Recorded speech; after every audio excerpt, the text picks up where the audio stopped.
திமுக கூட்டணியிலிருந்து வெளியேறிய முதல் கட்சி தமிழக வாழ்வுரிமை கட்சி. முதல்ல தீர்மானிச்சிட்டிங்களா தேர்தல் முடிவு இப்படி தான் இருக்குன்னு? தமிழில் குடமுழுக்கு செய்யணும் அப்படின்னு கேட்டால் சேகர்பாபு எடுத்து சண்டை போடுகிறேன். என்ன ஒன்று தமிழ் கத்தி கிடக்குறீங்க. தமிழக மக்கள் பொதுவாக திரைப்பிரபலங்களுக்கு தானே முன்னுரிமை கொடுக்குறாங்க. அவர் நல்லா நடிக்கிறாரு, அவர் நல்லா அழகாக இருக்கிறாரு, அவர் நல்லா டான்ஸ் ஆடுறாரு, அதற்காக நான் அவருக்கு வாக்களித்தேன் என்று என் தமிழ்நாட்டு இன்றைய இளைய தலைமுறை சொல்லுகின்ற போதுதான் அவர் கதாநாயகன் வருவார், கேமரா ரெடியாக இருக்கும், 1 2 3 ஷாட் அப்படின்னா ஷாட்டுக்கு கொடுப்பாரு, அடுத்து கேரவானில் போய் படுத்து. சட்டமன்றத்துக்குள்ளே இருக்கிற அதிமுகவோ தமிழ் சாதிகள் கிடையாதா? நீங்கள் அரசுடைய செயல்பாடுகளை கடுமையாக விமர்சிக்கும் பட்சத்தில் அவர்கள் எல்லாருமே அரசுக்கு ஆதரவான நிலைப்பாட்டில் தானே இருக்காங்க. லஞ்ச லாவண்யம் இல்லாமல் இருந்தால் அந்த நிர்வாகம் சிறப்பாக இருக்கும். முதற்கட்டமாக அந்த பணியை இந்த அரசு ஏற்கும் போது ஏன் வரவேற்க தயங்குது? ஏங்க முதலமைச்சர் அமைச்சருங்கிட்ட சொல்லியிருக்காரு கமிஷன் வாங்கக்கூடாதுன்னு. இந்த நாட்டில் இருக்கிற பியூரோக்ரசி பூரா காசை வாங்கிட்டு தான் இருக்கிறான். நான் அதுக்கு என்கிட்ட டேட்டாஸ் இருக்கு, கொடுக்குறேன், கொடுங்க. எல்லா பத்திரிகையும் வாயிலாக. இது எனக்கு வயது 55, நான் கட்டி பிடித்து ஆடுகின்ற 16 வயது பெண்ணோட ஆடக்கூடியவன் அல்ல. வணக்கம் நண்பர்களே, ஓஜி வித் எம்ஜி நிகழ்ச்சியில் மீண்டும் உங்களை சந்திப்பதில் மிக்க மகிழ்ச்சி. இன்றைய நிகழ்ச்சியில் தமிழக வாழ்வுரிமை கட்சியின் தலைவர் திரு வேல்முருகன் அவர்களுடன் பல்வேறு கேள்விகளை எழுப்ப இருக்கிறோம். நிகழ்ச்சிக்கு முதலை அவரை வரவேற்போம். வணக்கம் சார். வணக்கம். நல்லா இருக்கீங்களா? நல்லா இருக்கிறேன். திமுக கூட்டணியிலிருந்து வெளியேறிய முதல் கட்சி தமிழக வாழ்வுரிமை கட்சி. முதல்ல தீர்மானிச்சிட்டிங்களா தேர்தல் முடிவு இப்படி தான் இருக்குன்னு? தேர்தல் முடிவு இப்படி இருக்கும் என்று தீர்மானித்ததை விட தமிழ் சமூகத்திற்கான என்னுடைய 5 ஆண்டு கால அந்த உரிமைக்கான போராட்டங்களில் எனக்கு எந்த ஒரு தீர்வும் கிடைக்கவில்லை.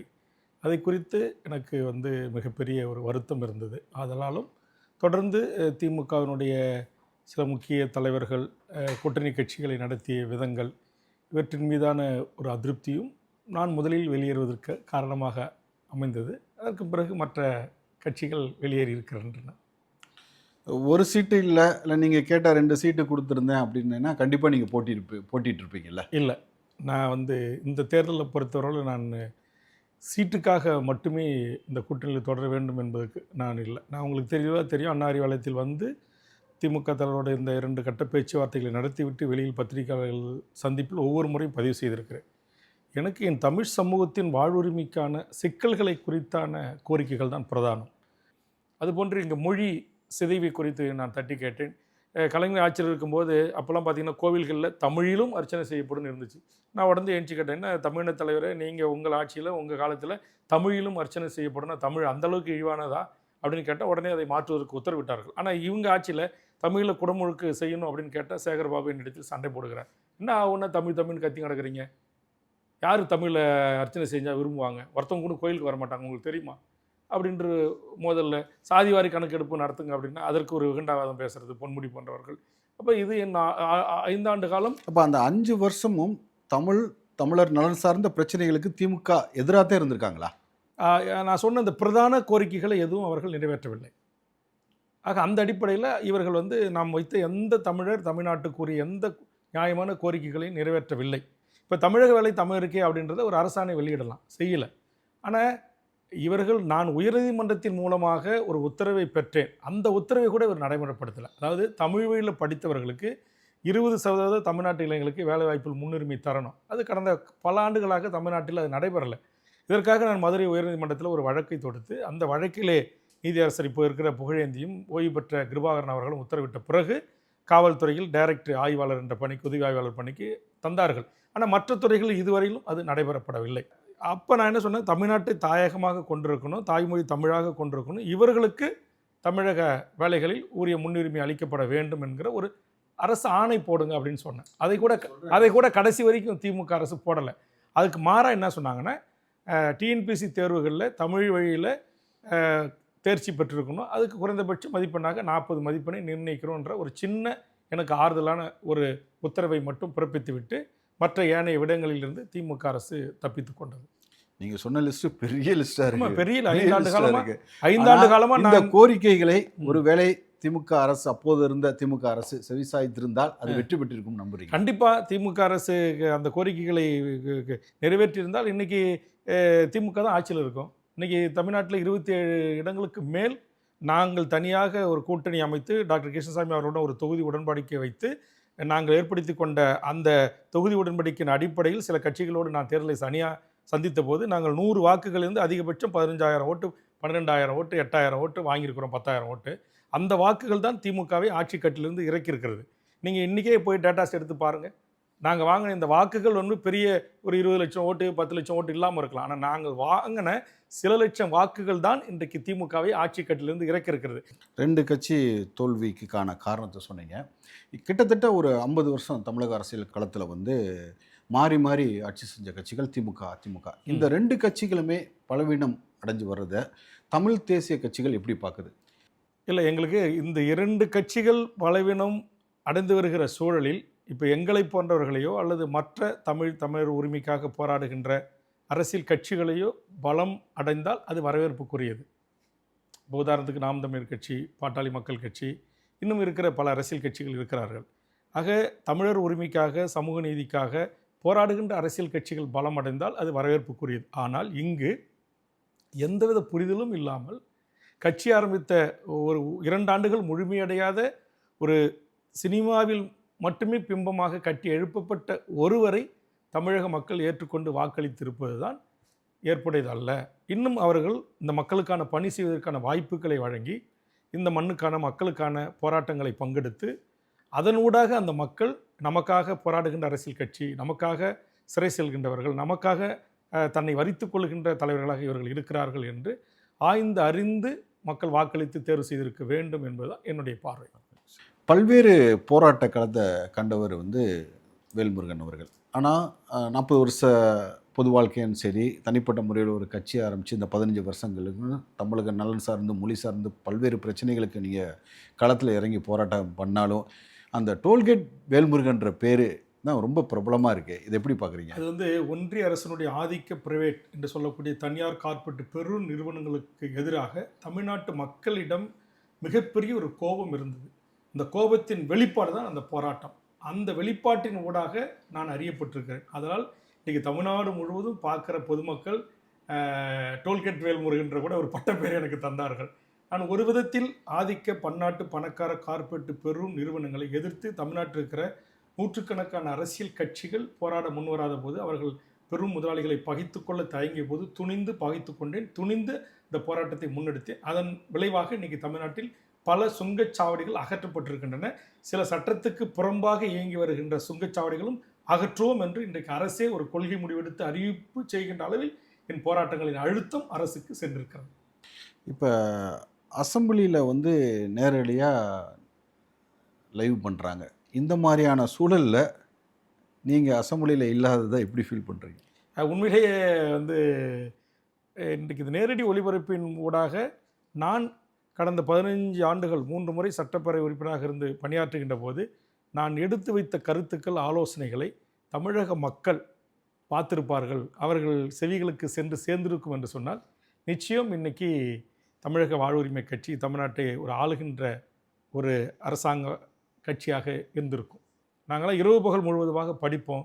அங்கே இருக்கிற நம்முடைய பழமை வாய்ந்த நம்முடைய செயின்ட் ஜான் கோர்ட்டில் இருக்கிற நூலகத்துக்கு சென்று நம்முடைய பெருந்தலைவர் காமராஜர்லேருந்து அப்பத்திய தலைவர்களாக இருந்த அத்தனை பேருடைய உரைகளை படிப்போம், அவங்களுடைய பாயிண்ட்ஸை படிப்போம். சட்டமன்ற விதிகள் என்ன, மரபுகள் என்ன சொல்லுது, விதி 110னா என்ன, அங்கே வந்து கவன ஈர்ப்புனா என்ன, ஒத்திவைப்புனா என்ன, நேரமில்லா நேரம்னா என்ன, வெற்றி தீர்மானங்கள் என்ன, இதையெல்லாம் நாங்கள் படித்து நான் அதை என்னுடைய மனதுக்குள் நிறுத்தி அதுபோன்று ஒவ்வொரு மாவட்டத்திற்கும் மக்களை சந்திக்கின்ற போது அவருடைய உணர்வுகளை, உணர்ச்சிகளை, அவருடைய நியாயமான கோரிக்கைகளை எங்கள் ஆழ்மனதில் நிறுத்தி சட்டமன்றத்தில் எந்தவித குறிப்பும் இல்லாமல் பார்த்து படிக்காமல் நான் பேசுவேன். நீங்கள் இன்றைக்கும் 15 ஆண்டு காலம் சட்டமன்ற என்னுடைய உரையை நீங்கள் எடுத்து பார்த்தீங்கன்னா என் கையில் எந்தவித ஒரு துண்டு பேப்பர் கூட இருக்காது. அப்படி 1 மணி நேரம், 1.5 மணி நேரம், 2 மணி நேரம் கூட மக்களுக்கான பிரச்சனைகளை ஆத்மார்த்த ரீதியாக உள்வாங்கி அதற்கு தீர்வு என்ன என்பதை குறித்து நாங்கள் அந்த தீர்வு திட்டத்தை சட்டமன்றத்தில் முன்வைத்து அதை சட்டமாக ஆக்கியிருக்கிறேன். அப்படி பேசிய வேல்முருகனுடைய உரை தமிழ்நாடு முழுக்க சென்று சேர்ந்திருக்கும் என்று சொன்னால் நிச்சயம் தமிழக வாழ்வுரிமை கட்சி தமிழ்நாட்டில் தவிர்க்க முடியாத ஒரு கட்சியாக இன்றைக்கு இருந்திருக்கும். இன்றைக்கு இந்த சினிமாவில் நடித்தவர்கள் அல்லது பாலாபிஷேகம் செய்தவர்கள், கட்டவுட்டு வைத்தவர்கள் அல்லது முதல் காட்சிக்கு போய் தன்னுடைய கதாநாயகனுடைய படத்தை விற்பனை செய்தவர்கள் எல்லாம் இந்த இடத்தில் அமர்வதற்கான வாய்ப்புகள் இல்லாமல் போயிருக்கும். அந்த வாய்ப்பு எனக்கு இல்லையே அப்படின்ற போது இப்போது சற்று வருத்தமாகத்தான் இருக்கிறது. பதவி கிடைக்கவில்லை என்பதற்கான அல்ல, நாம் எடுத்து வைக்கின்ற ஆலோசனைகளும் செய்திகளும் மிகச்சிறப்பாக மக்கள்கிட்ட சென்று சேருவதற்கான ஒரு வாய்ப்பை தமிழ்நாட்டின் முதலமைச்சர் பேரவைத் தலைவர் அவர்களும் அனுமதித்திருப்பது உண்மையிலேயே அது ஒரு பாராட்டுக்குரியதான். அதுலேயும் எதிர்க்கட்சி ஆளுங்கட்சின்னு இல்லாமல் கேமரா எல்லா பக்கமும் இருந்து எல்லாருடைய உரைகளையும் எல்லாருடைய கேள்விகளையும் எல்லாருடைய முழு எந்தவித துண்டிப்பும் இல்லாமல் நேரடியாக ஒளிபரப்பு செய்யப்பட வேண்டும் என்பது என்னுடைய விருப்பம். ஏன் இதை நான் சொல்கிறேன்னா, கடந்த 5 ஆண்டு காலம் திமுக ஆட்சியில் நான் பேசிய பேச்சில் வெறும் ஒரு 30% கூட எனக்கு வீடியோ உரையாக தரல, கட் செய்யப்பட்டது. உரைகளில் கூட நிறையா நீக்கி தான் எனக்கு தரப்பட்டன. இப்போ நீங்கள் சொல்லியிருந்தீங்க, நாங்கள்லாம் தமிழுக்கும் தமிழ் நலன் சார்ந்த பிரச்சனைகளுக்கு பல வகையில் குரல் எழுப்பியிருக்கோம், எங்களுடைய குரல் மக்களுக்கு முழுசாக போய் சேரலைன்னு. ஆனால் நீங்கள் வந்து அதில் வந்து திரைப்பிரபலங்கள் சினிமாவுக்கு வர்றதை வந்து பொதுவாக ஆரம்ப கட்டத்தில் இருந்தே கடுமையாக நீங்கள் எதிர்த்து வர்றீங்க, விமர்சித்து வர்றீங்க. ஆனால் தமிழக மக்கள் பொதுவாக திரைப்பிரபலங்களுக்கு தானே முன்னுரிமை கொடுக்குறாங்க. இல்லை, அதான் அந்த நம்முடைய தமிழ் சமூகம் வந்து ஒரு அறிவு சமூகம். இந்த அறிவு சமூகம் இந்த தனக்கான ஆட்சி அதிகாரத்தை தேர்வு செய்கின்ற இடத்திற்கு வரும்போது மட்டும் திரைப்பிரபலங்களுக்கு முன்னுரிமை தருவதில் மக்கள் இன்னும் விழிப்படைய வேண்டும், இன்னும் தெளிவு பெற வேண்டும், இன்னும் சிந்தித்து வாக்களிக்க முன்வர வேண்டும் என்பதுதான் என்னுடைய வேண்டுகோளாக இருக்கிறது. இப்போ திரைத்துறையிலே புரட்சித் தலைவர் எம்ஜிஆர் வந்தார். அவர் ஒரு அரசியல் கட்சியில் பயணித்து மக்களை சந்தித்து பொதுக்கூட்டங்கள், போராட்டங்கள் எல்லாவற்றையும் சந்தித்து மக்களுடைய இன்பம், துன்பம், துயரங்கள் எல்லாவற்றையும் பார்த்து நேரடியாக களத்திலிருந்து தயாராகி தன்னை ஒரு முதலமைச்சராக அறிவித்து ஒரு அரசியல் கட்சியாக வேட்பாளராக நிறுத்தப்பட்டு வெற்றி பெற்றார். அதுபோன்று மறைந்த அம்மையார் ஜெயலலிதா அவர்களும் திரைத்துறையிலிருந்து வந்தவர் தான். அவரும் அதுபோன்று அந்த கட்சியினுடைய சாதாரண பொறுப்புகளிலிருந்து பேச்சாளராக தொடங்கி கொள்கை பரப்புச்சாளராக இருந்து டெல்லி நாடாளுமன்றத்துக்கு சென்று சட்டமன்ற உறுப்பினராக பணியாற்றி அதற்கு பிறகு இந்த நாட்டுடைய ஆட்சி அதிகாரத்திற்கு வந்தார். ஆனால் தற்போது ஏற்பட்டிருக்கிற இந்த நிலைமை என்பது நான் சொன்ன இதிலிருந்து முற்றுமுதலுமாக வேறுபட்டது. ஒரு திரைப்படத்தில் ஒருத்தவர் யாரோ ஒருவர் எழுதுகிற கதை வசனத்திற்காக நடிப்பவரும், யாரோ ஒருவர் எழுதிய பாடலுக்கு உதட்டி அசைப்பவரையும், யாரோ ஒருவர் உயிரை பணைய வைத்து சண்டையிடுகின்ற போது அதற்கு டூப்பு போட்டு கதாநாயகர் நடிப்பவர் ஒருவர்கள் சொல்வதையும் அவர்கள் பேசுகின்ற வசனங்களையும் கேட்டுவிட்டு அவர் நல்லா நடிக்கிறாரு, அவர் நல்லா அழகாக இருக்கிறாரு, அவர் நல்லா சண்டை போடுறாரு, அவர் நல்லா டான்ஸ் ஆடுறாரு, அதற்காக நான் அவருக்கு வாக்களித்தேன் என்று என் தமிழ்நாட்டு இன்றைய இளைய தலைமுறை சொல்லுகின்ற போது தான் எங்களுக்கு வேதனையாக இருக்கிறது. மற்றபடி எந்த ஒரு திரைப்பட கலைஞர்களையும் நாங்கள் வந்து குறைத்து மதிப்பிடவில்லை. அவருடைய அந்த நடிப்பு திறனை குறித்து எங்களுக்கு எந்த மாற்று கருத்தும் இல்லை. ஆனால் அதே நேரத்தில் என் தமிழ் சமூகம் இவ்வளவு வரலாற்று பெருமை கொண்ட ஒரு தமிழ் சமூகம் தனக்கான தலைவனை, தனக்கான இந்த நாட்டுடைய அத்தனையும் தலையெழுத்தில் தீர்மானிக்கக்கூடிய ஒரு உச்சபட்ச அதிகாரம் கொண்ட ஒரு முதலமைச்சராக ஒருவரை நாம் தேர்வு செய்கிறோம் என்றால் அவர் யார், அவருடைய தனிமனித ஒழுக்கம் என்ன, அவருடைய கடந்து வந்த பாதைகள் என்ன, தற்போது அவர் எப்படி நடந்து கொள்கிறார் பொதுவெளியில் என்பதை எல்லாம் குறித்து கிஞ்சித்தும் சிறிதுக்கு பார்க்காமல் வாக்களிக்கிற ஒரு இளையோர் கூட்டம் பெருகி நிற்கிறது என்பதை குறித்து தான் நான் கவலை கொள்கிறேன். அப்படி பார்க்கும்போது மொழியாக இருக்கட்டும், தமிழ்நாட்டுடைய நலனாக இருக்கும், இதுக்கு எல்லாத்துக்கும் ஏதாவது ஒரு பிரச்சனைன்னா முதலாக களத்தில் இறங்குறது தமிழ் தேசிய கட்சிகள். ஆனால் அவங்களுக்கான அங்கீகாரம் இன்ன வரைக்கும் சரியாக கிடைக்கலையே. இல்லை, அதுதான் எங்களை வந்து இன்னும் இந்த தமிழ் சமூகம் வந்து சாதியாக பார்க்குறாங்களோ அப்படின்ற ஒரு ஐயம் இருக்கிறது. நாங்கள் என்னதான் எங்களை முழுவதுமாக புடம்போட்டவர்களாக நாங்கள் வந்து உருகி அவர் முன்கள் நின்று நாங்கள் வேண்டுகோள் வைத்தாலும் அவர்கள் எங்களை பார்க்கிற அந்த பார்வையின் இருக்கிற கோளாறுகளின் காரணமாக நீங்கள் சொன்னது போல் இங்கு போராடுகின்ற தமிழ் தேசிய கட்சிகளுக்கான அங்கீகாரம் இல்லாமல் இருக்கலாம் என்று நான் கருதுகிறேன்.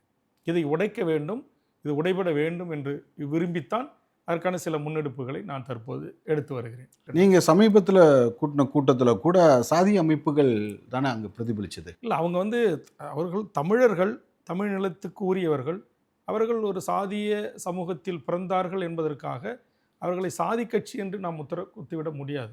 நீங்கள் அந்த தலைவர்களை ஒவ்வொருவருடைய நடவடிக்கைகளும் இந்த தமிழ் சமூகத்திற்கான போராட்ட களங்களையும் அவருடைய பங்கேற்பு இருக்கு இல்லையா? இப்போ கூடிய ஒரு 40 தலைவர்களை வெறும் சாதிக்காக மட்டுமே தன் வாழ்நாளை அர்ப்பணித்து அதை தாண்டி எந்த பொதுவெளியிலும் இவர்களை நாங்கள் பார்க்க முடியவில்லை என்று நீங்கள் அதில் யாராச்சும் ஒரு ஆளை சொல்ல முடியுமா? பங்கெடுத்த அத்தனை தலைவருக்கும் இந்த தமிழ் சமூகத்திற்கான வாழ்வுரிமை சிக்கல்களில், வாழ்வுரிமை போராட்டங்களிலே கலந்து கொண்டவர்கள், பங்காற்றியவர்கள், சிறை சென்றவர்கள், பொது வாழ்க்கைக்கு வந்தவர்கள் தான். அவர்கள் சார்ந்திருக்கிற சமூகத்திற்காகவும் அவர்கள் போராடுகிறார்கள். ஆண்டாண்டு காலமாக எந்த சாதியின் பெயரால் அவர்களுக்கான கல்வி உரிமை, வேலைவாய்ப்பு உரிமை, சம உரிமை, சமநீதிக்கான உரிமை மறுக்கப்பட்டதோ அந்த மறுக்கப்பட்ட உரிமையை வென்றெடுக்குவதற்காக அந்த சமூக மக்களை ஒருங்கிணைத்து அவர்கள் போராடினார்கள் என்பதற்காக அவர்கள் அனைவரையும் நாம் சாதி கட்சி என்ற வட்டத்தில் கொண்டு வர முடியாது. இங்கே இருக்கிற இந்த தலைவர்கள், இந்த தமிழ் சாதி தலைவர்கள் சட்டமன்றத்துக்குள் போய் தமிழக அரசு மீதும் முதலமைச்சர் மீதும் கேள்வி கேட்கணும், அவர்கள்ட்ட கோரிக்கை முன்வைக்கணும் அப்படின்னு சொல்கிறீங்க. அப்போ அந்த சட்டமன்றத்துக்குள்ளே இருக்கிற அதிமுகவோ திமுகவோ தமிழ் சாதிகள் கிடையாதா? தமிழ் சாதிகளாக இருந்தால், அவர்கள் தமிழர்களுக்கான கட்சிகளாக இருந்தால், தமிழ் சமூகத்தின் வாழ்வுரிமைக்கான கட்சிகளாக இருந்தால், நான் உங்கள் முன் ஏற்கனவே பட்டியலிட்டேன் அல்லவா, தமிழக வேலை தமிழருக்கு என்ற சட்டம் இயற்றுவதில் என்ன பிரச்சனை? ஈழத்தில் நடந்தது இனப்படுகொலை தான் என்று முன்னாள் முதலமைச்சர் இயற்றிய தீர்மானத்தை தொடர்ந்து இவர்கள் இயற்றுவதற்கு எடப்பாடி எது தடுத்தது? திரு ஓபிஎஸ் அவர்களை எது தடுத்தது? திரு ஸ்டாலின் அவர்களை எது தடுத்தது? ஒன்றிய அரசு பதவிகளில் இந்த மாநில மக்களுக்கு 90% வேலைவாய்ப்பு உறுதி சட்டம் இயற்ற வேண்டும், அதற்கு ஒன்றிய அரசு மக்களவையில் மாநிலங்களில் சட்டம் இயற்ற வேண்டும் என்று 39 எம்பிக்களை வைத்திருக்கிற திமுக அல்லது கடந்த காலத்தில் வைத்திருந்த அதிமுக ஏன் அதற்கான முயற்சி எடுக்கவில்லை? தமிழர் ஆண்டாலும் தமிழருக்காக, தமிழ் இனத்திற்காக, தமிழ் மொழிக்காக ஆளணும். அதான் தமிழர் தலைமைகள் அர்த்தம். அதான் தமிழ் தேசிய கட்சிகள். அந்த ஒரு நிலையான நீடித்த கொள்கை பிடிப்புடன் இந்த மண்ணுக்கும் மக்களுக்குமானவர்களாக இருக்கக்கூடியவர்கள் ஆண்டிருக்கிறார்களா என்பதுதான் எங்களுக்கு கேள்வி. இன்னைக்கு விஜய் கூட தமிழர் தான் ஆண்டுகிட்டு இருக்கிறாரு. அப்போ அவர் தமிழ் சாதி கிடையாதுன்றீங்களா? இல்லை, நான் தான் சொல்கிறேன், அவர் தமிழர் தான், தமிழ் தான் ஆண்டுகிட்டு இருக்காரு. ஆனால் நான் சொன்ன இந்த தமிழ் சமூகத்திற்கான உரிமைகள் 3 மாதம் ஆகிட்டுதே, ஏன் வாய் திறக்கல? தமிழக வேலை பறி போயிட்டு இருக்குல்ல, அது தமிழக வேலை தமிழுக்குன்னு ஒரு சட்டம் நேற்றில் உங்களுக்கு என்ன பிரச்சனை இருக்குது? ஒன்றிய அரசு பதவிகளை உதாரணத்துக்கு நான் சொல்கிறேங்க, என்னுடைய என்எல்சி இருந்துச்சு, அங்கே 2000 பேர் செக்யூரிட்டி வேலைக்கு அந்த உள்ளூர் மண்ணின் மைந்தர்கள் பல சாதி மக்கள் யூனிஃபார்ம் போட்டுக்கிட்டு அந்த வேலையை பார்த்தான். இன்றைக்கி அவனை எல்லாரையும் ஒரே உத்தரவுகளை வெளியேற்றிட்டு இன்றைக்கி இந்திய நாட்டினுடைய துணை ராணுவ படையை கொண்டு வந்து அங்கே வச்சுருக்கிறீங்க. இப்போ 2000 பேருக்கு எனக்கு அந்த செக்யூரிட்டி பணிகளுக்கு வேலை போச்சு. இன்றைக்கி ஏர்போர்ட்டில் நம்ம தமிழ்நாட்டு காவல்துறைகளும் இருப்பான். தமிழ்நாட்டுக்கு எல்லா ஏர்போர்ட்லேயும் இன்றைக்கி 10,000 சிஎஸ்எஃப் இருக்குது. அந்த சிஎஸ்எஃப் தூக்கிட்டு அங்கே தமிழ்நாட்டு காவலர்களை ரெக்கமெண்ட் பண்ணி உங்களை மாரி இங்கே இருக்கிற இளைஞர்கள் மாரி எத்தனை பேர் படிச்சுட்டு வேலைவாய்ப்பு இல்லாமல் இருக்கா? அவர்களுக்கு அந்த வேலைவாய்ப்பு பறிக்கப்பட்டிருக்குது அல்லவா? நீங்கள் ஆய்க்கர் பவனில் சாதாரண ஜூனியர்ஸ்லேருந்து கிளர்க்லேருந்து இன்றைக்கி அத்தனை பேர் வேலை செய்கிறாங்க. அத்தனை பேரில் நீங்கள் போய் பாருங்கள், 10,000 பேர் வேலை செய்கிறாங்க. 10,000 பேரில் 100 பேர் கூட தமிழர் கிடையாது, 50 பேர் கூட சவுத் இண்டியனே கிடையாது. அப்போ இந்த நிலையெல்லாம் குறித்து ஏன் வாய் திறக்கல? எப்போ வாய் திறக்க போகிறீங்க? 3 மாதம் தானே இருக்கு. 3 மாதம் அதுக்காக தான் நாங்களும் பொறுமையாக இருக்கிறோம்.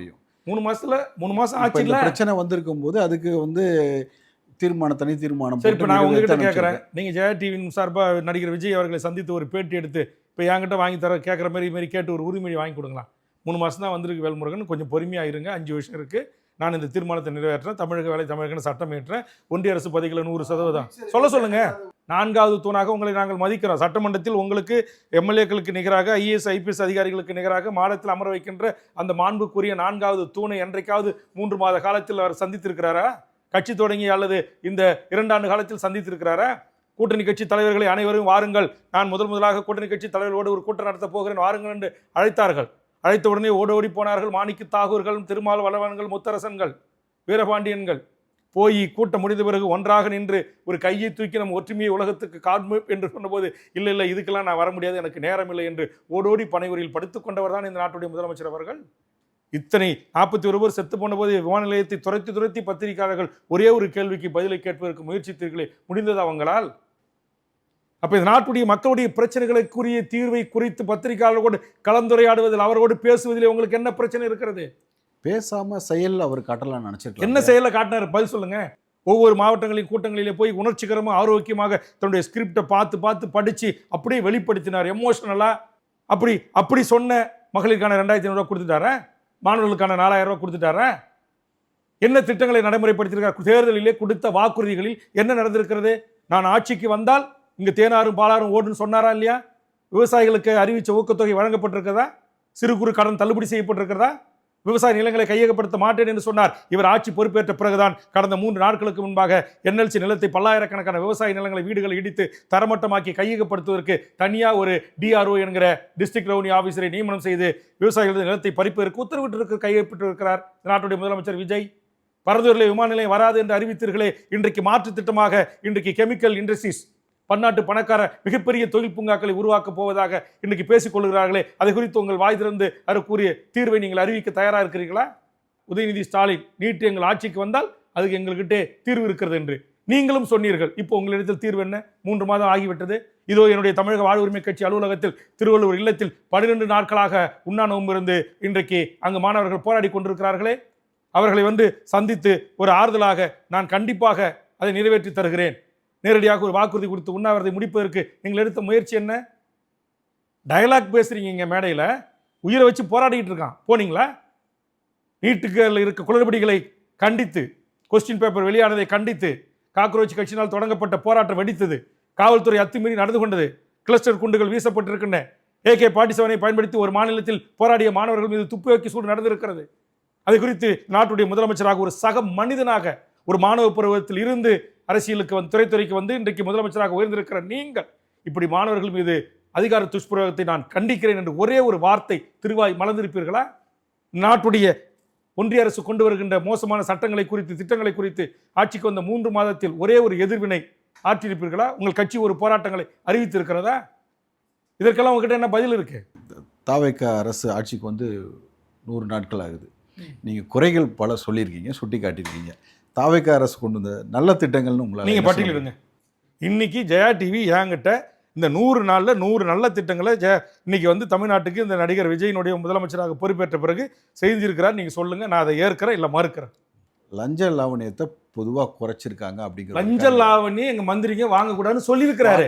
ஆனா ஒவ்வொரு நாளும் இன்னைக்கு ஜூனியர் விட வாங்கி ஃபண்ட் வாங்குற பழக்கமே இந்த ஆட்சி பழக்கமே இல்லைன்னு வாயால சொன்னா போதாதுங்க, வாங்கிட்டு தாங்க இருக்கிறாங்க. இன்னைக்கு பல இடங்கள் இல்ல. ஒன்னு நீங்க நிரூபிக்கல. பல இடம் நான் கேட்கறேன், நீங்க எத்தனை ஒரு டெண்டர்ல லஞ்சம் வாங்கினதை நீங்க நிரூபிங்க. மாவட்ட செயலராக இருக்கிறவங்க பணம் வாங்கியிருக்கிறாங்க. இன்னைக்கு பிபி நியமனத்தில் பணம் வாங்கியிருக்காங்க 25 லட்சம் 50 லட்சம். தாவாக்கவுடைய மாவட்ட செயலாளர்கள், ஒன்றிய செயலாளர்கள், மற்ற மாநில நிர்வாகிகள் பேரம் பேசி இந்த பதவிகளுக்கு பணம் வாங்கியதை குறித்து ஒளிநாடாக்கள் வெளியே வந்திருக்கா இல்லையா? அப்ப அவர் ஒரு முயற்சி எடுக்கிறேன் என்று அறிவித்திருக்கிறார். அந்த நல்ல முயற்சி எடுக்கிறேன் என்று சொன்னதற்காக பாராட்டலாம். ஒரு அரசு நிர்வாகத்தில் அடிப்படை கட்டமைப்பு லஞ்ச லாவணியம் இல்லாம இருந்தா அந்த நிர்வாகம் சிறப்பா இருக்கும். முதற்கட்டமா அந்த பணியை வந்து இந்த அரசு ஏற்கும் போது ஏன் வரவேற்க தயங்குது? நீங்க வேற முதலமைச்சர் அமைச்சர்கிட்ட சொல்லியிருக்காரு கமிஷன் வாங்கக்கூடாதுன்னு. இந்த நாட்டில் இருக்கிற பியூரோக்ரசி பூரா காசை வாங்கிட்டு தான் இருக்கிறான். நான் அதுக்கு என்கிட்ட டேட்டாஸ் இருக்கு, கொடுக்குறேன். கொடுங்க எல்லா பத்திரிகையும் வாயிலாக அந்த டேட்டாஸ் நான் இப்பே அதாங்க நான் தான் சொல்றேன். எல்லாத்தையும் பக்கம் எல்லா பத்திரிகைகளும் இப்போ ஜூனியரோட இந்த ஆட்சி வந்த 100 நாட்கள்ல என்ன ஆதாரப்பூர்வமாக வெளியிட்டிருக்கு, நக்கீரனில் என்ன செய்தி வந்திருக்கு, குமார் ரிப்போர்ட்டர் என்ன செய்தி வந்திருக்கு, எல்லா சமூக வலைதளங்களில் உரையாடல்கள் வெளியே வந்திருக்கு.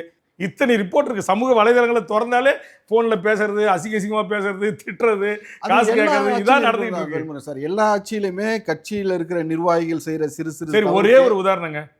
தமிழ்நாடு முழுக்க அரசு வழக்கறிஞர் நியமனத்தில் 25 லட்ச ரூபாயிலிருந்து 50 லட்ச ரூபா பேரம் பேசப்பட்டதற்கான ஒளிநாடாக்கள் வெளியே வந்திருக்கு. கொடுத்தவங்களே கம்ப்ளைண்ட் கொடுத்துருக்காங்க. அதன் மீது விஜய் அவர்கள் இறங்கி எடுத்த நடவடிக்கை என்ன? அதுக்கு மட்டும் பதில் சொல்லுங்க. அப்படி நியமிச்ச அரசு வழக்கறிஞரை டிஸ்மிஸ் பண்ணியிருக்காரா? நடவடிக்கை எடுத்திருக்கா சட்டத்துறை? அதுக்கு பதில் சொல்லுங்க. ஏங்க ஒரு மாவட்ட செயலாளர் தான் கட்சியினுடைய ஒரு பெண்ணை பாலியல் வல்லுறவுக்கு கூப்பிடுறான், பகிரங்கமாக அந்த பொண்ணு வந்து அதிகாரிகிட்ட கமிஷன்கிட்ட கம்ப்ளைண்ட் கொடுத்துட்டு நடவடிக்கை இல்லைன்னு எல்லா பத்திரிகை தொலைக்காட்சி கூட்டு பேட்டி கொடுக்குறாங்க. இது வரைக்கும் சம்மந்தப்பட்டவர்கள் மீது நடவடிக்கை இல்லை. ஒரு சட்டமன்ற உறுப்பினர்கள் மீது அதே மீது குற்றச்சாட்டு இருக்குது. கட்சிக்காரங்க வாங்க வேலை வாங்கி தரேன், அண்ணங்கிட்ட கூட்டு போகிறேன்னு சொல்லிட்டு என்ன பாலியலுக்கு பயன்படுத்திக்கிட்டாங்கன்னு பகிரங்கமாக பேட்டி கொடுத்துறாங்க. நடவடிக்கை இல்லை. ஒரு ஒன்றிய செயலாளர் 3 வயசு குழந்தை பாலியல் வல்லுறவுக்கு உள்ளாக்கப்பட்டு கைது செய்யப்பட்டு பண்ணியிருக்கிறாரு. கைது செய்யப்பட்டு சிறைக்கு போன பிறகு அவரை நீங்கள் கட்சி விட்டு நீக்கிறீங்க. இந்த லட்சணத்து தான் கட்சி இருக்குது.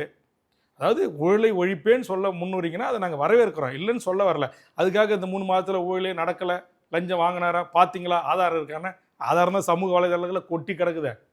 முதலமைச்சர் விஜய் வந்து அவருடைய கொள்கையில் ஒன்றா சொன்னது வந்து திராவிடமும் தமிழ் தேசியம் என் இரு கண்கள்னு சொல்லியிருக்காரு.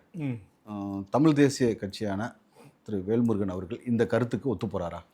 இல்லை, அதாவது தமிழ் தேசியம் திராவிடம் என்கிற இரண்டையும் சேர்த்து 2 விதமான கோட்பாட்டில் இருந்து கொள்கை அளவில் பயணிக்கக்கூடியவர்களின் வாக்குகளை வாங்குவதற்கு அவர் பயன்படுத்திய வார்த்தை இது. அவர் உண்மையிலேயே தமிழ் தேசியத்தை இரு கண்களில் ஒரு கண்களாக பார்த்தார் அப்படின்னா முதல் வேலையாக அவர் என்ன செஞ்சுருக்கணும்? இங்கே தமிழ்நாட்டு இளைஞர்களுக்கு கிடைக்க வேண்டிய வேலை வாய்ப்பு பறிபோவதற்கு உரிய நடவடிக்கைகளை அவர் எடுத்திருக்கணும். தமிழ் ஈழ விடுதலையை ஆதரித்து அவருடைய நிலைப்பாட்டை அவர் அறிவித்திருக்கணும். சமூக நீதி, தமிழ்நாட்டில் வாழ்கின்ற அனைத்து மக்களுக்குமான கல்வி வேலைவாய்ப்பு உரிமையை நிலைநாட்டுவதற்கு ஒரிசா, தெலுங்கானா, கர்நாடகா, ஆந்திரா, மகாராஷ்டிரா போன்ற மாநிலங்கள் நடத்தியது போல் அந்த மாநில அரசே இந்நேரம் சாதிவாரி கணக்கெடுப்பு நடத்திருக்கணும். நீங்கள் எல்லாத்துலேயும் கழுவுற மீனில் நழுவுற மீனாக தான் அறிங்க. ஒன்றிய அரசு முதல்ல மக்கள் தொகை கணக்கெடுப்பு எடுத்து முடிக்கிட்டோம். அதுக்கு பிறகு நாங்கள் வந்து சாதிவாரி டேட்டாஸை எடுப்பதை குறித்து இந்த அரசு முடிவெடுக்கும்னு அறிவிக்கிறீங்க. நீங்க போட்டியிட்ட போன திமுக ஆட்சியும் இதே கருத்தை தானே சொல்லிச்சு, அதனால அதே தான் நிலைப்பாடு இருந்துச்சு. அதனால தான் வெளியே வந்திருக்கிறோம். நான் சொன்ன நீங்கள் செய்யலை, உங்கள் கூட்டணியே தேவையில்லை. அதனால தான் நீங்கள் ஆட்சியே இன்றைக்கி அவர் எழுந்திருக்கிறாங்க. இன்றைக்கி சாதிவாரி கணக்கெடுப்பு மட்டுமா எடுத்திருந்தாலும், தமிழக வேலை தமிழுக்கென்ற இந்த வேலையை அவர்கள் செய்திருந்தாலும், ஈழ இனப்படுகொலைக்கு ஒரு இந்த 3 தீர்மானங்கள் நிறைவேற்றினால் இன்றைக்கி திமுக தாங்க ஆட்சி. அதை செய்ய தவறியதன் விளைவு தான் இன்றைக்கு திமுக ஆட்சி கட்டிலிருந்து இறக்கப்பட்டிருக்கிறது. இப்போ தமிழ்நாட்டில் பார்த்தீங்கன்னா மிகப்பெரிய பிரச்சனையாக போகிறது மேகதாது விவகாரம். மேகதாது விவகாரத்தில் தமிழக அரசின் செயல்பாடு எப்படி இருக்குது? இல்லை, மேகதாதுவில் தமிழக அரசினுடைய செயல்பாடுகள் வந்து ஏற்புடையதாக அல்ல. ஒட்டுமொத்த தமிழ்நாட்டின் ஒரே குரலாக அனைத்து கட்சி கூட்டங்களை கூட்டி, இதில் தமிழ்நாடு நாம் ஒன்றாக இருக்கிறோம், வலுவாக இருக்கிறோம், ஒரு காலத்திலும் ஒரே ஒரு செங்கல்லை கூட மேகதாட்டில் அணை கட்டுவதற்கு வைப்பதற்கு தமிழ்நாடு அரசு அனுமதிக்காது, அதை நான் ஒரு காலத்திலும் அனுமதிக்க மாட்டேன் என்று அனைத்து கட்சி தலைவர்கள் மத்தியில் ஒரு உறுதியான, ஒரு தன்னம்பிக்கையான ஒரு நடவடிக்கை ஒரு நாட்டினுடைய முதலமைச்சராக அவர் வந்து மிக அறுதியிட்டு உறுதியாக அவர் பேசியிருக்க வேண்டும், அறிவித்திருக்க வேண்டும். அப்படி எந்த அறிவிப்புமே விஜயிடமிருந்து இதுவரை அனைத்து கட்சி கூட்டத்தை கூட்டுறதுக்கு விரும்பல. அதாங்க அவர் அனைத்து கட்சி, அதுக்கு என்ன காரணம்? அனைத்து கட்சி கூட்டம்னா அம்மையார் ஜெயலலிதா 6 மணி நேரம் உட்காந்துருப்பாங்க, கலைஞர்னா 8 மணி நேரம் கூட உட்காந்துருப்பாரு. இவரால் உட்காந்துருக்க முடியாது. இதாங்க அவர் கதாநாயகன். வருவார், கேமரா ரெடியாக இருக்கும், 1 2 3 ஷாட் அப்படின்னா ஷாட்டுக்கு கொடுப்பாரு, அடுத்து கேரவனில் போய் படுத்துப்பார். அதேமாதிரி சட்டமன்றத்துக்கு வருவார், ஃபைலை தூக்குவார், கோட்டு சுட்டை போடுவார், உட்காருவார், திருப்பி வீட்டில் காரில் ஏறி போய் நேராக பனையூரில் உள்ளே அமர்ந்துப்பார். அவரால் 6 மணி நேரம் 8 மணி நேரம் உங்களை போன்ற என்ன போன்ற கட்சி நடத்துகிற அரசியல் கட்சி தலைவர்கள் சொல்லுகின்ற கருத்துக்களை உட்கார்ந்து அமைதியாக கேட்டு அதற்கு உரிய எதிர்வினை ஆற்றுவதற்கு அவருக்கு மனம் இல்லை. அதை தான் காட்டுகிறது. வேற என்ன? யாருக்கிட்ட எதை எதிர்பார்க்கறது? விவசாயே தமிழ்நாட்டு மக்கள்கிட்ட இல்லை. போன கூட்டணியில் இருந்த உங்கள் கூட்டணி கட்சி தோழமைகள் எல்லாமே வந்து இப்போ தாவேக கூட்டணியில் இருக்கு. அதான் அந்த எல்லா தலைமைகள் குறித்து எனக்கு பெரிய மரியாதை உண்டு. இப்போதைக்கு அவர்களை பற்றி நான் பேச விரும்பல. இல்லை, நீங்க அரசுடைய செயல்பாடுகளை வந்து கடுமையாக விமர்சிக்கும் பட்சத்தில் அவர்கள் எல்லாருமே அரசுக்கு ஆதரவான நிலைப்பாட்டில் தானே இருக்காங்க. அதை தான் சொல்கிறேன். ஏன்னா கொள்கையில் அப்படி என்ன முரண்பாடு திடீர்னு வந்துருச்சு? இல்லை, திடீர்னு கொள்கையில் எந்த முரண்பாடும் இல்லை. அவர்கள் அந்த அமைச்சரவையில் விடுதலை சிறுத்தைகள் அமைச்சரவையில் இடம்பெற்றிருக்கு, அதனால் அவங்களை விமர்சிக்க முடியாது. கம்யூனிஸ்டுகள் ஆதரவு தந்திருக்காங்க, அவர்கள் ஆதரவோடு தான் அரசு நடந்துக்கிட்டு இருக்கு. அவர்கள் லெட்டியால் அடித்தாலும் பரவாயில்ல, போராடி அவங்க எஸ்எஃப்ஐ, ஏஎஃப் மற்றும் மாணவர்களை வந்து எப்படி இந்த தாவாக்கு அவங்க ஆதரவு கொடுத்து வந்திருக்கிற அரசாங்கம் கையாண்டாங்க, பெண்களை எப்படி கையாண்டாங்க, வழக்கறிஞர்களை எப்படி கைது செய்யாங்க, சென்னை திருவொற்றியூரில் கல்லூரி வாகத்துக்குள்ளே பூந்து எப்படி அடித்தாங்க, மதுரையில் மாணவர்களை எப்படி காவல்துறை நடத்தியது, எல்லாவற்றையும் பார்த்து விட்டும் கூட இன்னமும் இந்த அரசுக்கு ஆதரவாக பேசுகின்ற கூட்டணி தர்மத்தை எல்லளவும் முனையளவும் கட்டி காக்கிற அந்த போற்றலுக்குரிய தலைவர்களை குறித்து நான் வேறு எதுவும் சொல்ல விரும்பவில்லை. தமிழக வாழ்வுமுறை கட்சியின் தலைவர் திரு வேல்முருகன் அவர்கள் புதிய கூட்டணிக்கே அடித்தளமிட்டிருக்கார்.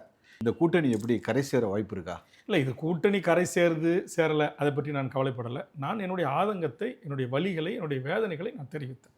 ஒவ்வொரு தேர்தலிலும் நாம் பெரிய கட்சிகளிடம் போய் ஒரு இடத்துக்கும் 2 இடத்துக்கும் நிற்பதை காட்டிலும் வெற்றியோ தோல்வியோ தமிழ்நாட்டில் இருக்கிற தமிழர் உரிமைக்காக போராடுகின்ற அரசியல் இயக்கங்கள், தமிழ் சமூகத்தின் தலைவர்கள் ஒன்று கூடி ஒரு 3 தேர்தலை தொடர்ந்து சந்திப்போம்.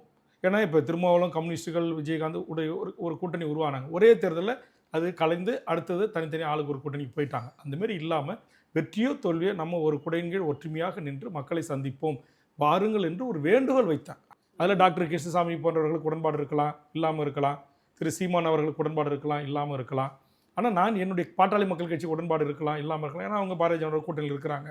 ஆனால் என்னுடைய கருத்தை நான் சொல்ல வேண்டிய கடமை எனக்கு இருக்கிறது. அதெல்லாம் இங்கு கூடியிருக்கிற தலைவர்கள் எல்லாம் ஒரு 3 தேர்தலையாவது ஒன்றாக ஒரு தேர்தல் அணியாக நீங்கள் மாற வேண்டும் என்கிற என்னுடைய விருப்பத்தை நான் தெரிவித்திருக்கிறேன். அவ்வளோ சாத்தியக்கூறு இருக்குன்னு நினைக்கிறீங்களா?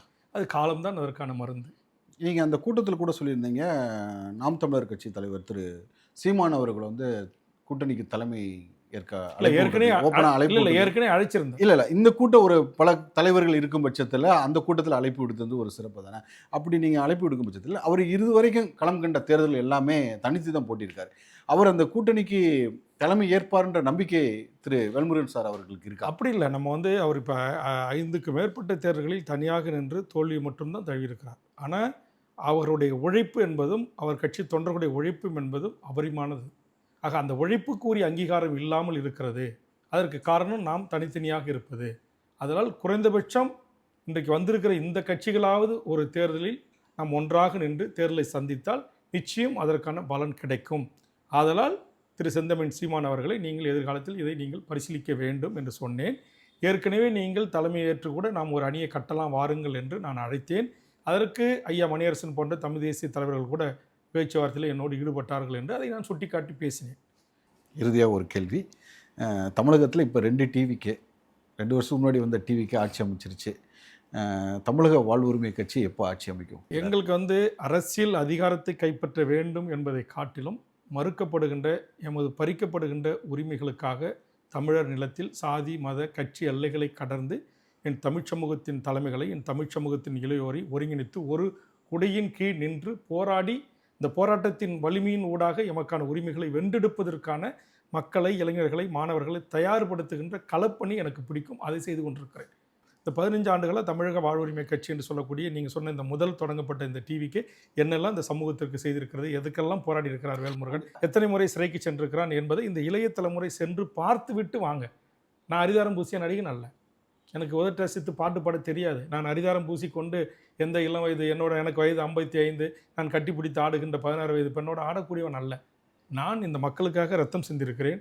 நான் பெப்சி கோக் நிறுவனம் தண்ணி உறிஞ்சி விற்பனை செய்கிறார்கள் என்பதற்காக இங்கிருந்து திருநெல்வேலிக்கு சென்று கங்கை கொண்டால் அதை தடுத்து நிறுத்தி ரத்தம் சிந்திருக்கிறேன், வழக்கை சந்தித்திருக்கிறேன்.